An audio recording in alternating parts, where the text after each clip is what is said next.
Well, welcome everybody. So glad to see you here tonight. Tonight's program is hosted by the Environment Roundtable of the League of Women Voters of the Piedmont Triad in North Carolina. Our speaker, Matthew Mayers, is a volunteer with Citizens Climate Lobby in Winston-Salem, North Carolina. He has served as the CCL's liaison to North Carolina Congressional Districts 5 and 6, and he sits on the North Carolina State Level Issues Council for CCL chapters in our state. Matt has researched, presented, and lobbied on topics related to legislation and regulation that govern the electric utility system in North Carolina. Tonight, he will give us an overview of how North Carolina electric utilities, in particular, Duke Energy has regulated and he will highlight some of the structural problems that stand in the way of effective decarbonization of our electric grid. We will also discuss some ways that citizens can become involved in governance and wrap up with brief information about consumer solar options and Solarize the Triad campaign. So Matt, welcome. Thank you, Carol. It's really good to be here, and I appreciate the invitation. And thanks also to Ellen for making the connection, and just all of you who are here tonight. You'll notice in the introduction that Carol gave, the word expert does not appear, and that is for a very good reason. I describe myself more as an enthusiast or an activist, but not an expert. In fact, I just spent 2.5 days in Raleigh at the North Carolina Sustainable Energy Association's annual conference, which just wrapped up this afternoon. And it was such a pleasure because everybody there knows more than I do. And I just got to just sit there and soak it all up for a couple of days. Super smart people and people who are really doing good work and trying to find good solutions to our energy problems in the state and beyond in some cases. So I did prepare a little bit of a presentation for you, and I have some slides. So I'm gonna, I don't do this very often, so I'm gonna try sharing and see what happens. Let's see here. It's got to be in there somewhere.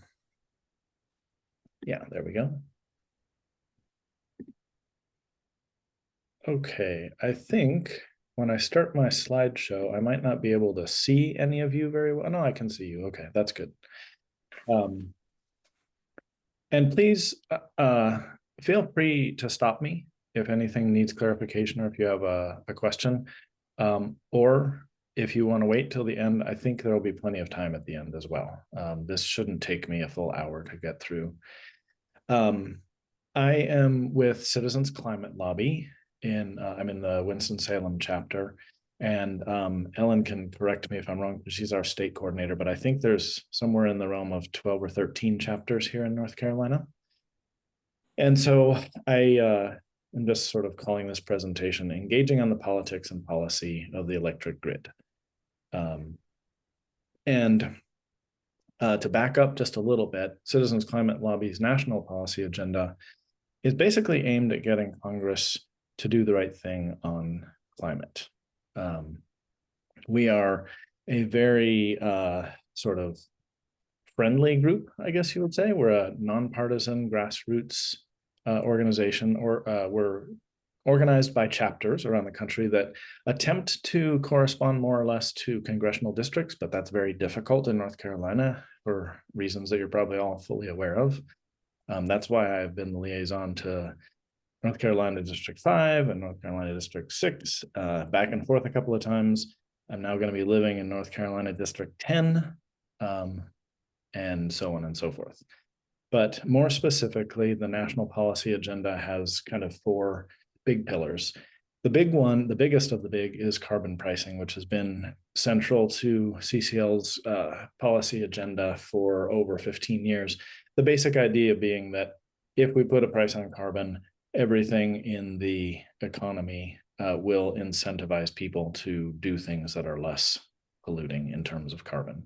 We'll get, it'll be more expensive to pollute than not to pollute, in other words. More recently, these other 3 items have been added to our policy pillars: the healthy forests, or maybe more aptly described as healthy natural areas, because we know that healthy ecosystems are important for the climate as well. Building electrification and efficiency, because the built environment is responsible for a lot of our emissions. And then clean energy permitting reform, because we know that if we can't update, expand, and improve our grid over time, we're going to fall short of the clean energy goals that we need to really make a dent in climate pollution. So that's the national level. And we use these, we refer to our 5 levers of political will, which I won't go through all of them, but you can kind of imagine, we do things like we go and lobby Congress and we write letters to the editor and so on and so forth. If you're not familiar with the term grass tops engagement, that basically means trying to get support from local community leaders, whether that's members of city council or business leaders and so on. Then at the state level, about a year ago, Ellen and her co-state coordinator convened some of us to start working on a policy agenda for engagement at the state, at the level of North Carolina. And sort of the things that we decided to take on were questions revolving around electricity sector reform, and I'll get more in detail on that later, renewable energy, and then protection for wetlands and wildlands. And so we started to develop a plan. And so let's talk first about electricity sector reform, because that's a very big one. I sort of we've engaged on 2 levels. The first is with the North Carolina General Assembly, which obviously is our legislature, and they are the ones that pass the laws that then at the second level, the North Carolina Utilities Commission uses those laws to create rules and produce rulings to regulate their utilities. The one that we're most eagerly focused on is Duke Energy. A few notes that are worth taking into consideration here.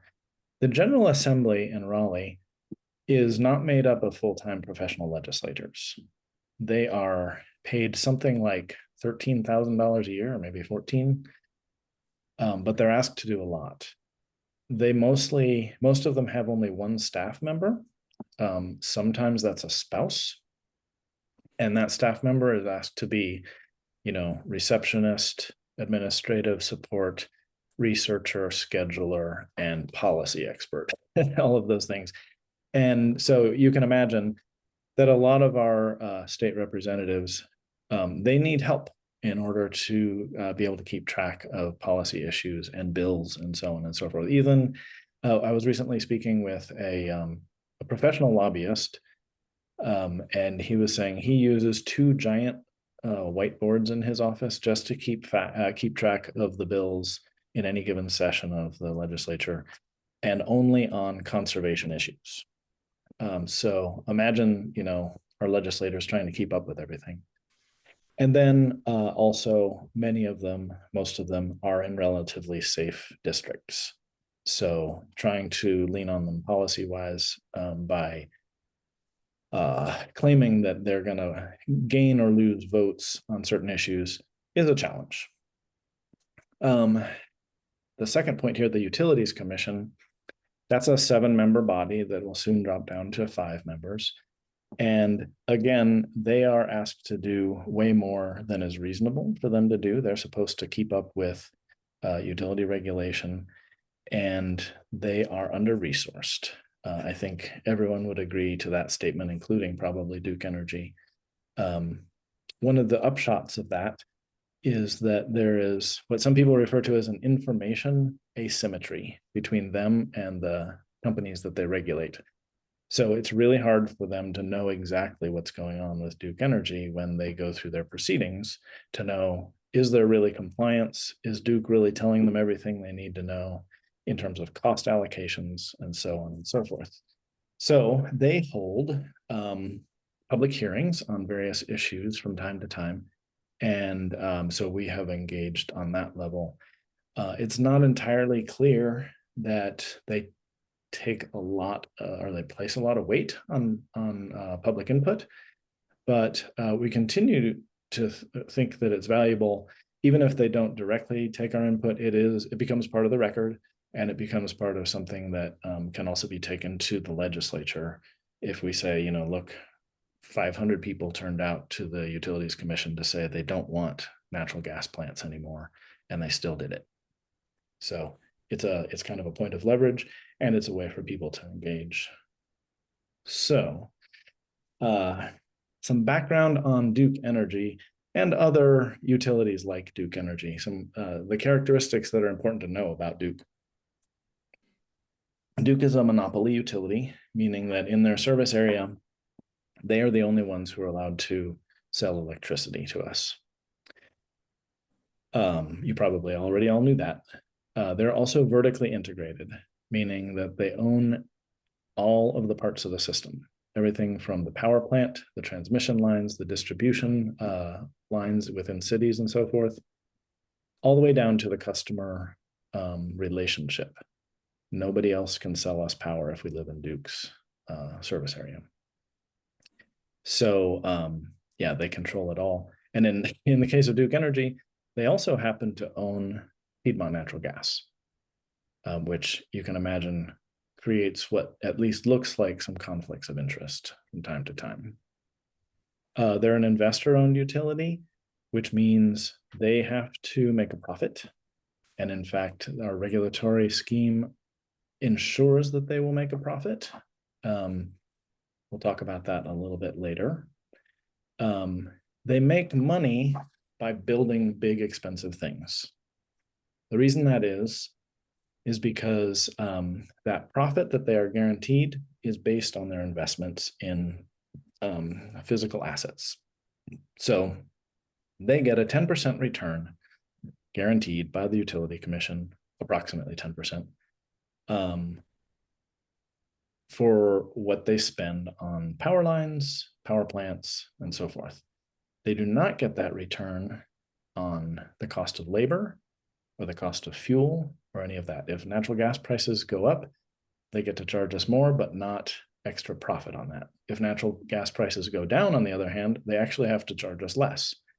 That doesn't happen very often, but it did happen recently. So their profit incentive is mostly in the creation of big, expensive stuff.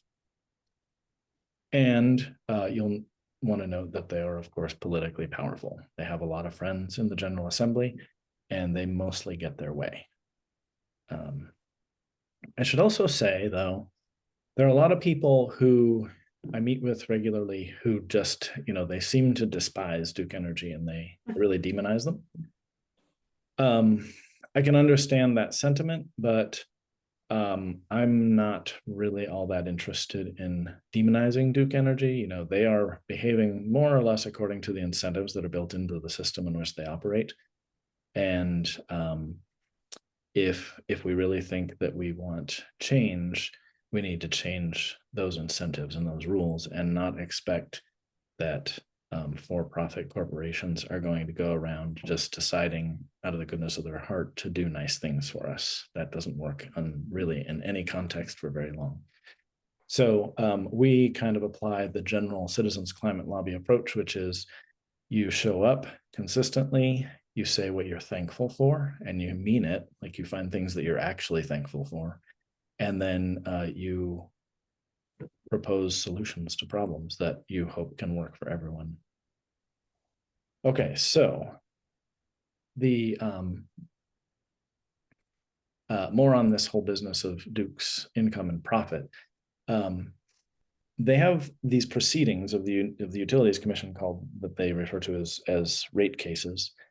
And you'll notice that I did this weird thing where I made return on equity big and red, because that's where they get most of their money. Return on equity is similar to the concept you've all probably heard of, a return on investment.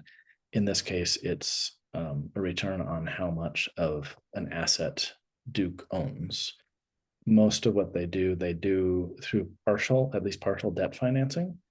they get a lower return on their debt and a higher return on their equity. And so you say, okay, I'm going to build a nuclear plant.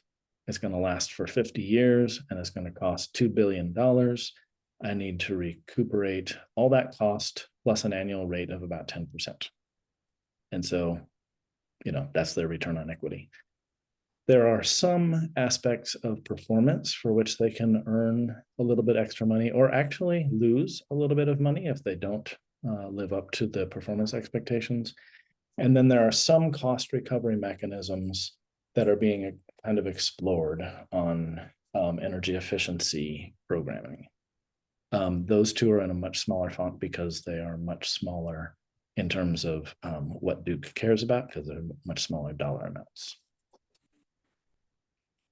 So I'll say it again. The upshot is that Duke's incentive is to build big, expensive things more so than to find efficiencies.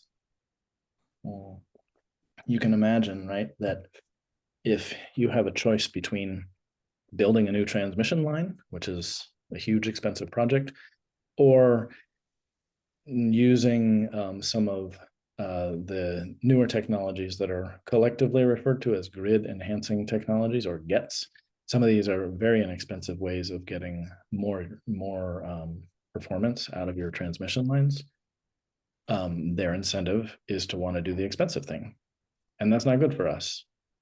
And it's not necessarily good for the climate either, because it takes a long time to permit, finance, and build these huge transmission lines. So that means it takes a longer amount of time to get, say, your new solar farm attached to the grid, or your new wind farm, or whatever it may be. Whereas if you can use cheaper and faster means of connecting those new sources of clean power, we get a cleaner grid in general, hopefully for less money. That's the theory anyway. Okay, so in 2021, the General Assembly passed on a bipartisan, in a bipartisan fashion, this House Bill 951. And it was a big deal, a really big deal, actually. It included language on requiring what's called the carbon plan. We refer to it as the carbon plan. And again, in smaller font, this performance-based rate making, which is intended to get Duke to behave in ways that we would like to see them behave, and to either reward or punish them based on whether or not they do. So there are some other things that fell into House Bill 951 as well, but these are kind of what I think of as the big ones, because, well, for instance, another one is they're supposed to be making rules on how to refinance the debt on old coal plants to get rid of them faster. Because we can't just tell Duke, suck it up, too bad. We don't care if you still owe $250 million on that thing. You've got to, you have to eat it. No, that's not legal. So we need to find ways to reduce the debt burden on ratepayers. But that's probably a subject for a whole different hour's worth of conversation. So, whoops, how come this won't move forward for me? There we go. Yes, okay, so the carbon plan, which, as I said, is a big deal. And one of the reasons it's a big deal is because there aren't very many states that actually have statewide ambitious goals like we do. And they really are pretty ambitious. The carbon plan is supposed to be created and then revisited every 2 years. They just got done with Duke creating their draft, and then a whole bunch of interveners giving their reaction to it and saying, this is what we like, this is what we don't. A lot of it is what they don't like, because Duke is kind of doing a little bit of foot dragging on this. You'll notice that I say Duke has made the carbon plan. The legislation tells the Utility Commission to do it.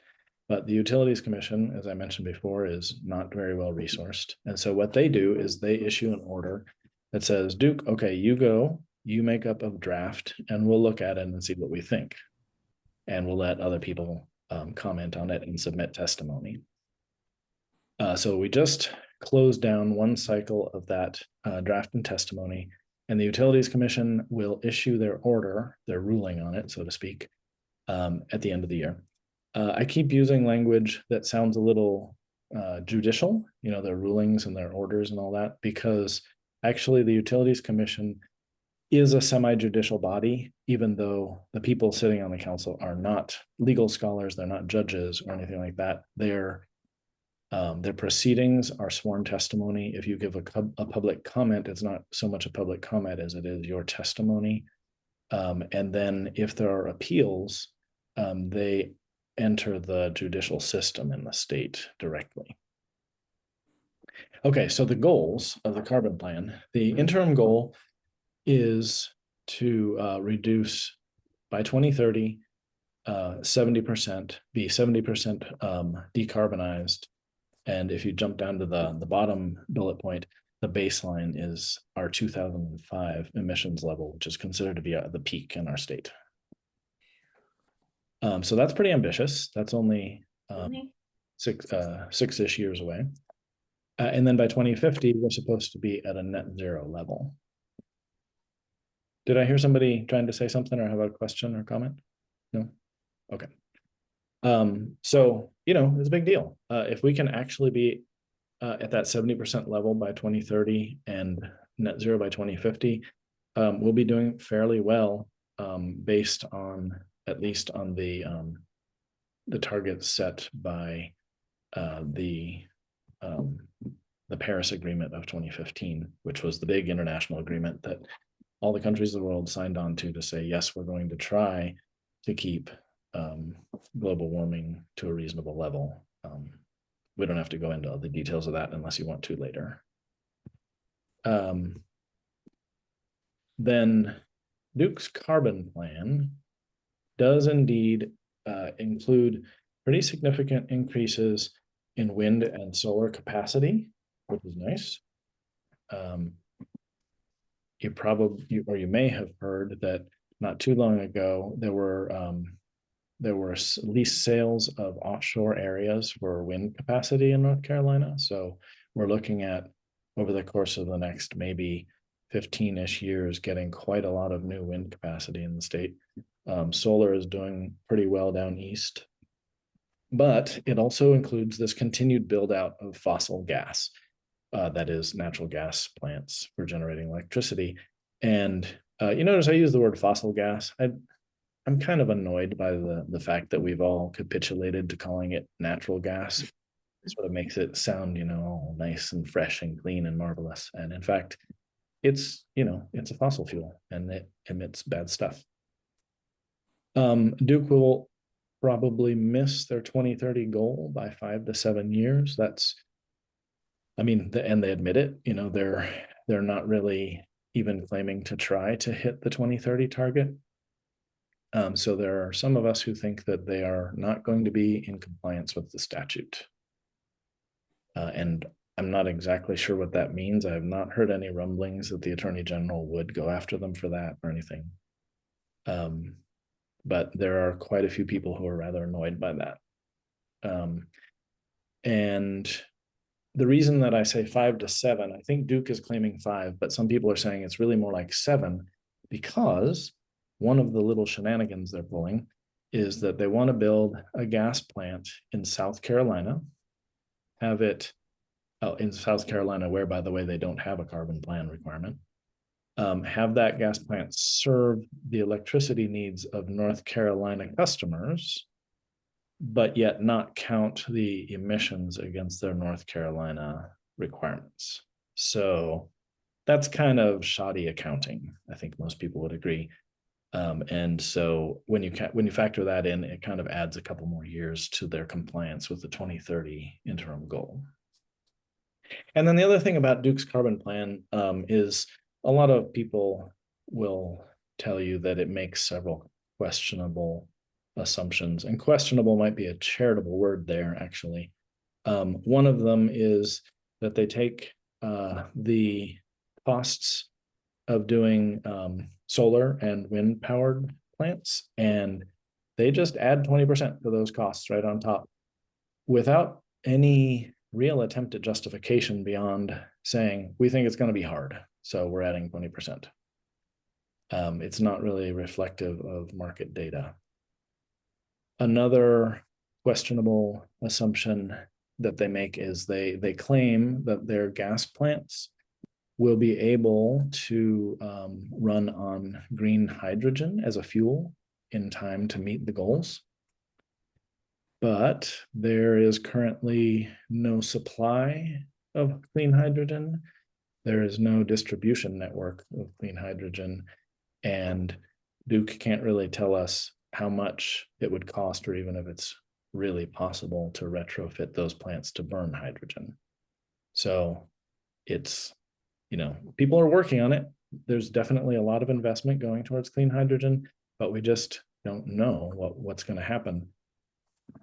Except that we do know that at some point, before too long, those gas plants are going to have to stop burning natural gas or fossil gas. And when that happens, if they can't be using hydrogen, we as ratepayers will still be on the hook for paying for the debt. We're still going to have to pay for that through our electricity rates because Duke has guaranteed that return. So it's a pretty difficult pill to swallow, I think, when they say things like that. Alrighty, so moving on. Whoops, sometimes my slide doesn't want to, whoops, there we go, okay.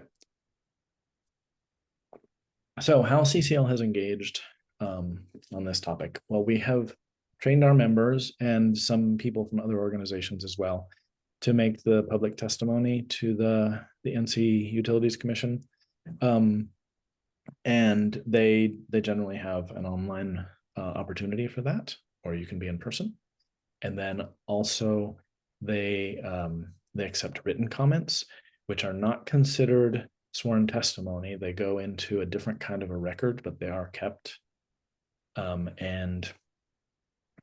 So we have, more or less, we have asked our members and others to say to the Utilities Commission, we like the carbon plan. We want you to enforce it as written in law, and to make Duke do some modeling that will actually allow them to meet the 2030 intermediate goal without any of this kind of fudging, and to, downgrade the what you consider the desirability of fossil gas plants.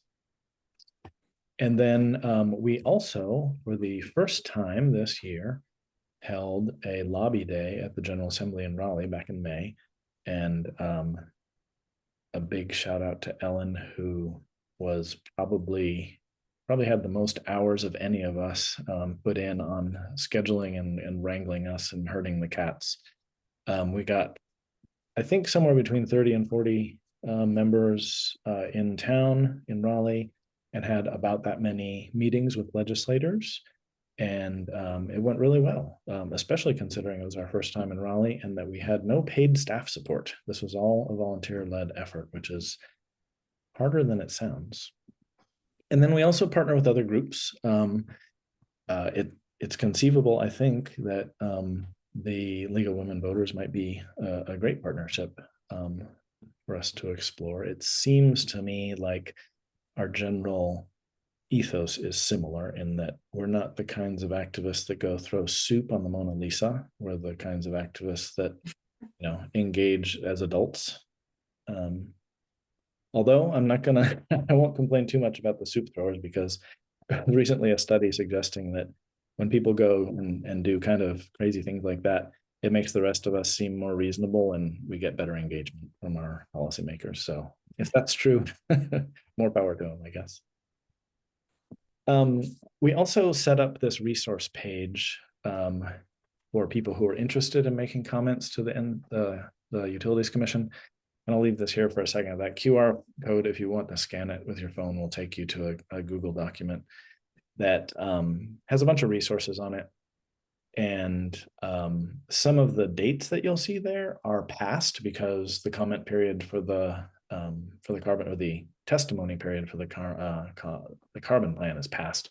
You can still submit written comments. In fact, you can probably do that from now until eternity, because the carbon plan docket will be open, I think, forever, because it's supposed to be revisited every 2 years. And when I say docket, that's just like a case before the Utilities Commission. They give them all numbers. If you don't have your phone, or if you don't want to do this on a phone, at the end, I can probably paste in the actual web address, the web link, if you want to just look at it on a computer. But it does have some good resources on there for if you want to read more about this topic.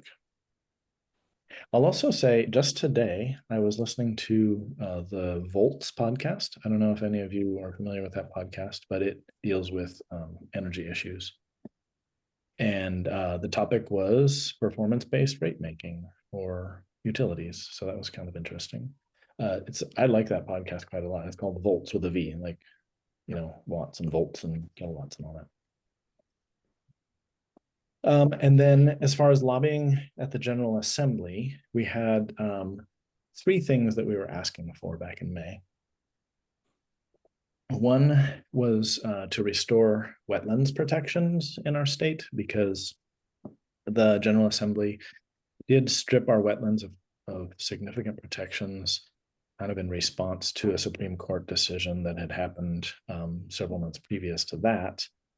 And so our wetlands are very exposed right now, and that is potentially a climate disaster waiting to happen, not to mention the water quality issues, the habitat issues, the flood resilience issue. You know, it's just a bad idea to strip your wetlands of protections. And so we went in asking as a general policy matter for some restored protections, but we didn't actually have a specific bill that we were lobbying on. And then we also lobbied on House Bill 503, which is called something like the Storm Resiliency Bill or something like that, but that it doesn't really have a lot to do with storm resiliency. It requires a market reform study to be carried out by the North Carolina Collaboratory. And essentially the study is meant to follow the lead of a similar one that was done in South Carolina, to look at what would be the pros and cons of requiring Duke Energy to either create or join what's known as a regional transmission organization, or an RTO. And if you don't know what that is, that's fine. It's not a super complicated concept, although the details can get a little hairy. An RTO, or regional transmission organization, is basically a much larger electricity market, where different utilities buy and sell from each other based on their needs and their availability of excess generation, and so on and so forth. But one of the big advantages is the idea that you make kind of a super grid that is bigger than the weather. So when something goes wrong and you have a giant storm in one place and a bunch of, like, let's say your coal plant got knocked offline for whatever reason, you can buy electricity from further away and bring it in and patch in that missing supply. It also gives, it probably gives a competitive advantage to wind and solar, which are whenever they're being generated, they're usually the cheapest electricity that's out there. And so they will be the first to get bought. It helps bring more of that onto the grid. And finally, it would probably create an incentive for our regulators to change a little bit of how Duke procures electricity, in that they would be less like a monopoly and more like a market participant, which would probably be good for consumers. The South Carolina study found that South Carolinians would save hundreds of millions of dollars each year if they did something like this. I think the finding, though, also said if they did this and if North Carolina also did this together with them. So anyway, we lobbied on that, 503. And another thing we lobbied on was a bill called, or bill number 535, which deals with a solar leasing cap. And what that means is there is a statutory limit on how much, what percentage of rooftop solar panels in this state can be financed through a leasing arrangement. And that limit is 1%. Which is a little bit crazy. You know, imagine if they had that for leasing a car or leasing an apartment or, you know, anything like that, at 1% would be, people would be up in arms. The reason that solar leasing is a useful thing is that it provides another option, another financing option for people to be able to come in and get solar. And when you do a lease, since you don't actually own the solar panels, you're not on the hook for any money up front. You know, you're paying a lease payment to whoever owns the panels, the installer, and then you're seeing your power bill go down, hopefully by more than the amount that you're paying on your lease. So nobody has been able to tell me yet exactly why this cap exists. I know that South Carolina got rid of theirs. I think we might be the last state in the union with a solar leasing cap. The people who don't want to remove it say things like, well, you know, we're not anywhere near reaching the cap. So what's the big deal? And the answer to that is the reason we're not anywhere near reaching the cap is that nobody's going to come in and think, what a great business model. I think I'll go try to capture that 1% in North Carolina. So hardly anybody is doing it. You know, it would be sort of like saying, my restaurant is only open 15 minutes a day, but nobody's coming. So why should I open for a full lunch period? You know? So anyway, we did lobby on that. And I think the North Carolina Sustainable Energy Association is still going to be pushing for that next year as well, because it did not pass. Okay. So moving on to the ways in which we partner with other groups. I mentioned NCSEA, the North Carolina Sustainable Energy Association, where we get tons of information because they have these lawyers who keep up with all this stuff. And then we can sit in on their biweekly policy calls and ask questions. And I've had a number of meetings with, especially one of their regulatory attorneys who just, you know, he shoots me the information in a fire hose and I try to swallow it and digest it as best I can and come back to the group and say, I think this is what Ethan said. And, you know, put it into English, hopefully. Anyway, they're a really great organization and very committed to the clean energy economy in North Carolina. Clean Air is a Charlotte-based organization that we've done a little bit with in terms of recruiting for each other's efforts to give testimony to the Utilities Commission. This thing that I'm calling Policy Advocacy Group, I'm not sure if it has a better name. It's kind of an outgrowth of the People Power of North Carolina, and one of the subgroups was looking at carbon plan issues and is looking more generally at policy advocacy.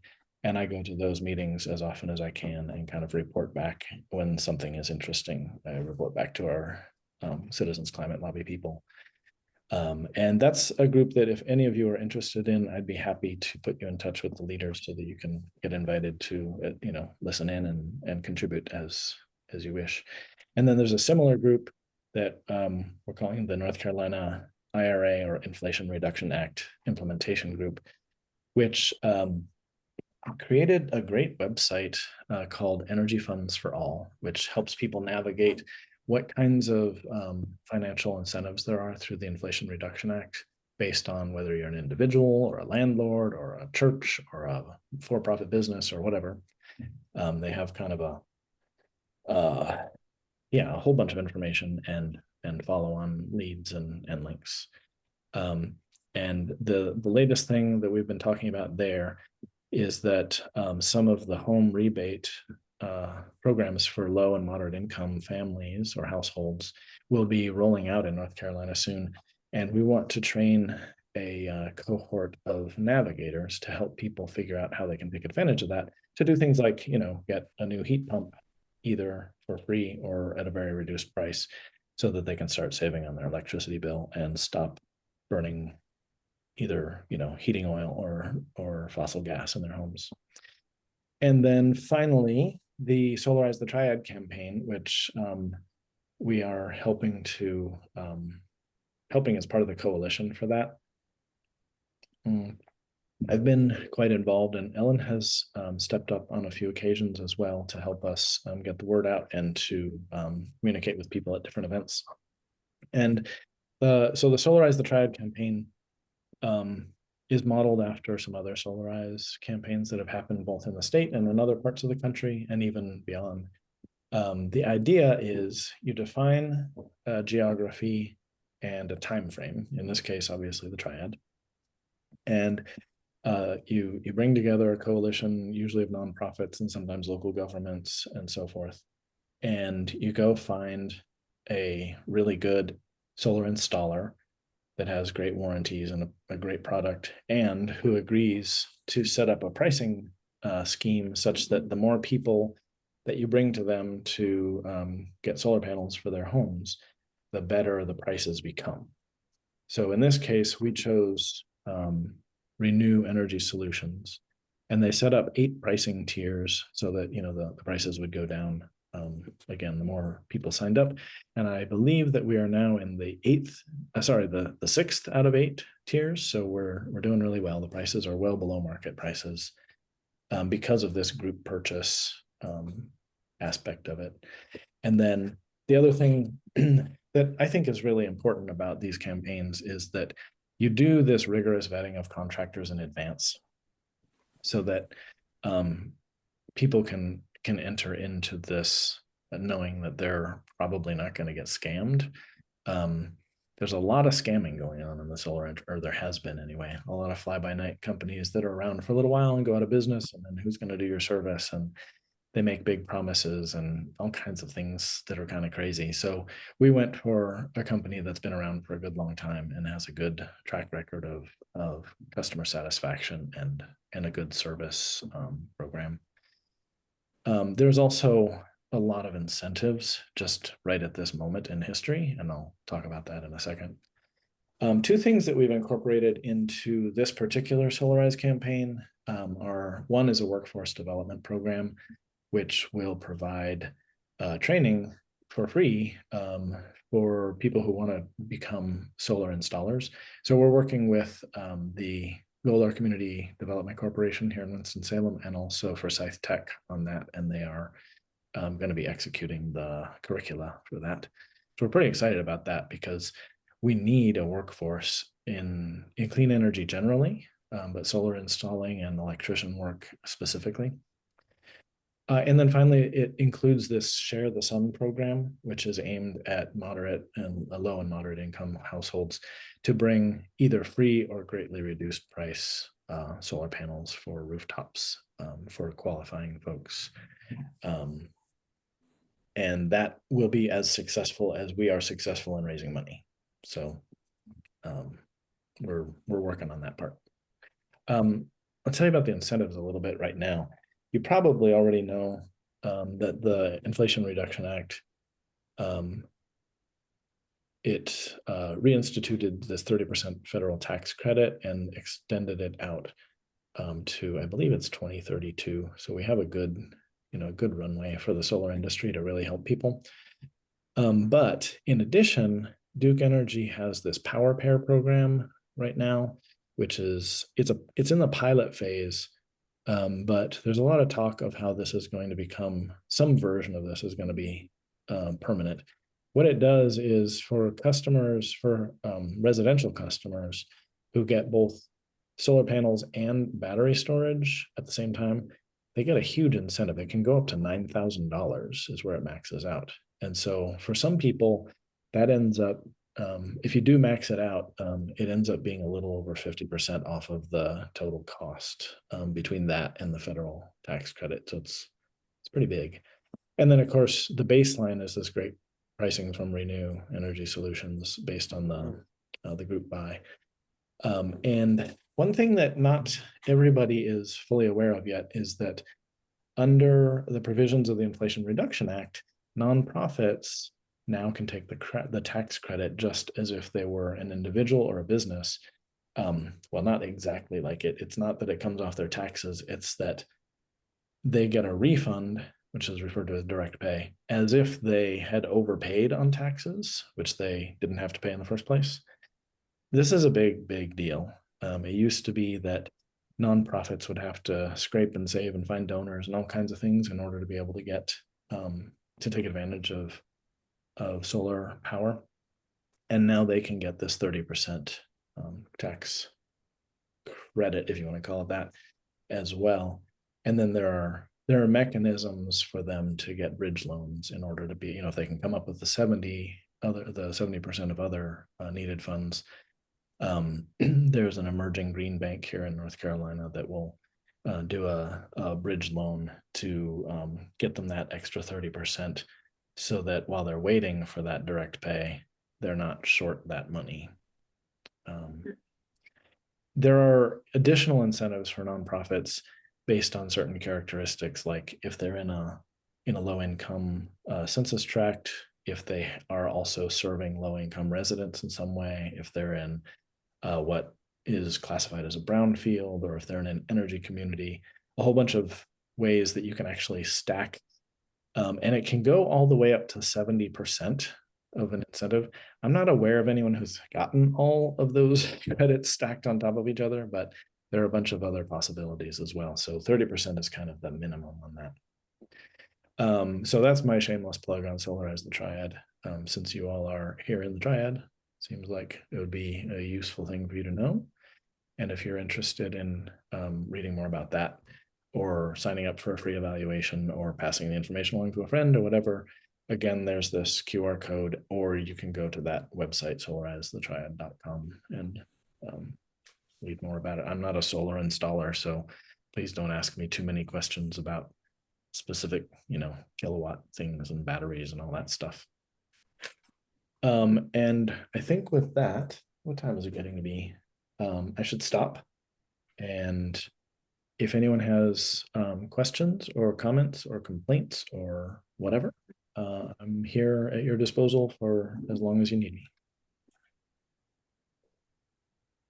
And I should stop sharing. Okay, if we have questions, make sure that you unmute yourself for questions. This is Wayne. What's the status of the, Solarize the School buildings program? Is that active here in the Triad? There are some very competitive programs specifically for schools that are, I think they're not targeted specifically at the Triad, but at the state in general. Or I don't want to say too much because I'm going to mess up the details, but schools in general would all, if they chose to go solar in some way, would also be eligible for the 30% federal credit, because if it's a public school, it's part of a local government or entity, i.e. a school board, which is also eligible for that direct pay. That's another something I didn't mention, that nonprofits as well as local government entities. And if it's a private school, chances are pretty good that it's a nonprofit. And if it's not a nonprofit, then it's a business, and they can still do the tax credit thing. I'm sorry I can't give you much more on what I've seen on the competitive stuff for schools in North Carolina has been like a few schools per year in the whole state. So I haven't followed it very carefully. It looks to me like a lot of window dressing.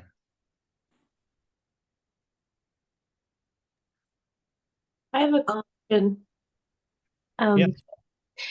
Do you know, Matt, what's the latest with the that it's like a build out of natural gas? They want to put in some storage tanks in Person County, and then they want to put pipelines that go through parts of Davidson County, and it's all part of this statewide, I guess, natural gas build out. And I'm curious to know, where do things stand with that? I know there were some challenges to it.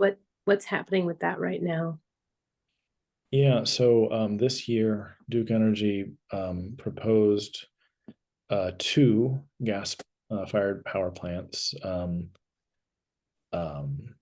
one in Person County and one in Catawba County, I believe, or is it Watauga? I'm sorry, I'm not originally from North Carolina, and Catawba and Watauga sound so similar to me that I just always say one when I mean the other. But anyway, I think it's Catawba, Matt. okay, yes, thank you. I think you're right. It's down Charlotte way. So yes, those two proposals are submitted, and they have the Utilities Commission has received comment and interventions from they've held the proceedings, and they have not made a ruling on them. Those two are not the end of the story for what Duke wants to do. They're proposing over the next good handful of years something like 7, 8, 9 gas plants total. It's a lot. It's more than as far as I remember, it's more than any utility in the country that they want to build out gas.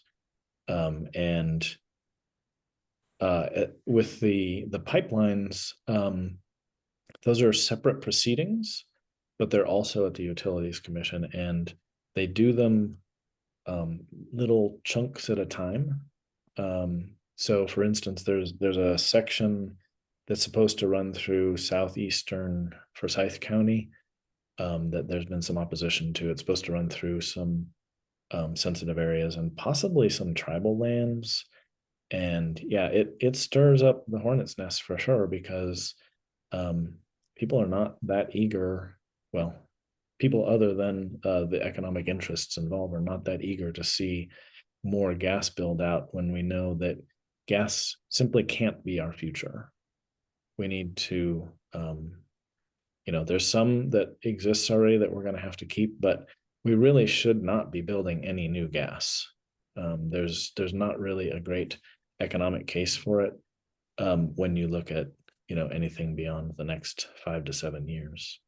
And there's certainly no climate case for it, because any of the ways that we have to mitigate the emissions from gas plants are prohibitively expensive and don't seem to be getting cheaper fast enough to make that work out. Does that sort of answer your question, Sarah? Yes, yeah, it really does. Thank you. You can still, by the way, you can still submit written comments to the Utilities Commission on those two the two that have been proposed. I don't have in front of me the docket numbers from the Utilities Commission, but they probably wouldn't be that hard to find. If you type in like Person County gas plant Duke Energy docket number or something like that, you would find it. And then it'll take a little poking, but yeah. Once you get to the webpage for the Utilities Commission, you'll pretty easily find where you can submit comments. It's just that you always have to include the right docket number, because otherwise it just never makes it into the file that it needs to make it into. Yeah. And at this point, it's really the Utilities Commission that has a say in this right now. There's no other body to pressure or talk to. It's up to them right now. Well, there are also going to be hearings at the Department of Air Quality, which is a division of the Department of Environmental Quality, on these gas plants as well. Mm-hmm. But they're being pitched as an improvement because they're going to replace coal. Mm-hmm. So I'm not really thinking that's going to be a great avenue for leverage, to be honest. It might turn out that the best avenue is to try to stand up against the pipelines. People really don't like pipelines. Mm-hmm. So there might be some leverage there, and a lot of that, has not yet been submitted by Duke, or sorry, not by Duke, but by the various pipeline companies. Mm. And there are some groups that are mobilizing against the pipeline stuff as well. Yeah, I don't know, maybe Stan can answer this. If the if the pipelines are going to go into existing right-of-ways, but have to include new excavation, I don't know if that will trigger the need for an environmental impact study or not. Not necessarily. It depends more on depends exactly on the proposal and the route. They may be able to get a categorical exemption under NEPA. So it's hard to say in the abstract. It is true that the location, the plants you're talking about, the one in Roxbury and the one in Catawba, which I think is to replace coal generation at the Marshall plant, and the one in Roxbury is to replace the coal generation at the Marshall plant, or in the Roxborough plant. So that is correct. And the argument there is as you said, that the gas plants are cleaner than coal, and there's truth in that, but it's also true that you're building an infrastructure you're going to have for 30, 40 years, and you this is the big debate about where do you have the appropriate level of baseload generation, and how you combine that with renewable energy and storage, or even, as they want to do at the Blues Creek plant, modular nuclear units. And it's possible there may be an economic argument to be made to the state about these gas plants, because if the relatively new EPA regulations stand, new gas generation is going to be subject to more stringent emissions requirements, and that may make it more expensive to run them. It would assuredly do so. Yeah, we'll definitely make it more expensive. I guess the question is, will it make it enough more expensive to sufficiently strengthen the argument? Well, not to go too far down in the weeds, but the real problem will be with the new gas generations. If they are required to use coal capture and sequestration, the geology for sequestration in North Carolina is really quite poor. Right. Yeah, so they would have to. The capture technology could be done, but the sequestration would be another matter. They'd have to send it off somewhere to be sequestered, and it would get pretty expensive. There's kind of there's an underhanded workaround for this, that some people are fearing that utility companies will say, well, the new EPA rules say if you're running your new gas plant at under, I think it's 40% capacity factor, yeah. Then you're not subject to the same rules. That's true. The rules are, there is a capacity factor cutoff where you would not be required to use carbon capture and sequestration. Let's see, there was something else I was going to note about this, which I've now forgotten, so I'll come back. Okay. Anyway, it's oh, I remember what it was. Just that the reason this has come up in North Carolina recently is because the feeder pipeline, the Mountain Valley Pipeline, was subject of immense controversy in Virginia, traversing the mountains and the Appalachian Trail and all sorts of things, and eventually was permitted through by act of Congress. They basically threw out all the different reviews and said, you can build it. And so that's why the fact that the feeder pipeline has now been permitted, that where the further extensions in North Carolina would come from the Mountain Valley Pipeline, are what's creating the controversy here in North Carolina now. Yeah. Yep. I know that Sarah, if you're interested in getting involved, I think 7 Directions of Service has been pretty involved with trying to resist pipeline development here in North Carolina. 7 Directions of Service. That's the name of the organization, 7 Directions of Service. Yeah, it's the name comes from a reference to, I'm going to get it wrong. It has to do with an indigenous thing, indigenous saying or something. Okay, 7. Yeah, it sounds right. I'll look at them. I thoroughly bumbled that, but you know what I'm saying. Yeah.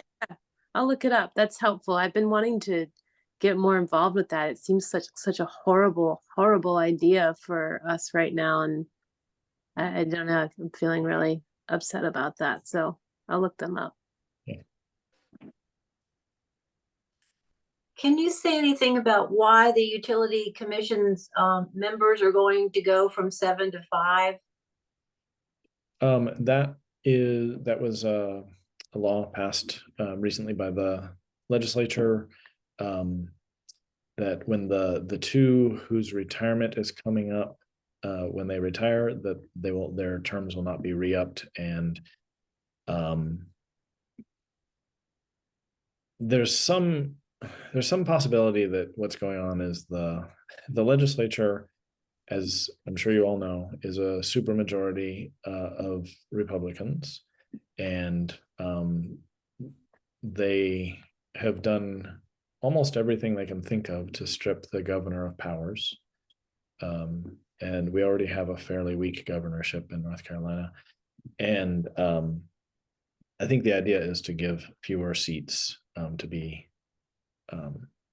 appointed by the governor in the Utilities Commission.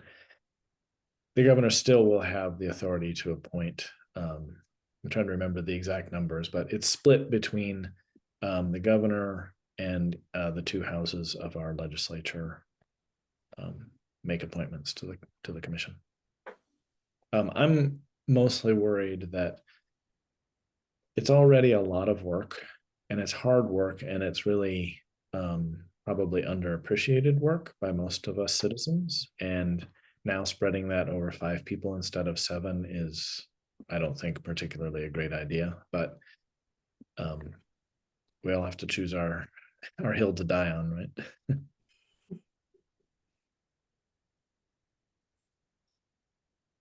Okay, any other questions? Well, Matt, I think you are somewhat of an expert. I mean, you may not like that title, but. Oh dear. Okay, well, this has been just so informative, and will get us on the right path as far as understanding some of these more complicated issues. And to learn what we can do as citizens, I think, is really essential. So you got us off to a good start. Good. And we would love to continue the conversation, I think, because it's going to take a lot of voices. One of the things that a CCL member said to us when we first got started thinking we might want to take on issues that touched on Duke Energy's power in the state, he said 2 things that I remember. One was, they're in the NFL and we're playing flag football. He also said, remember that Duke Energy, you may think of them as a utility, but they're actually a legislative and public affairs company that happens to own some power lines. So those are, of course, both, exaggerated for effect, but there's some truth to all of that. And I think we need our commission and our legislators to hear as many voices as possible. Right. All right, thanks, Matt. You did do a wonderful job. I think we really appreciate you giving your time tonight. My pleasure. Thank you all for being here. All right.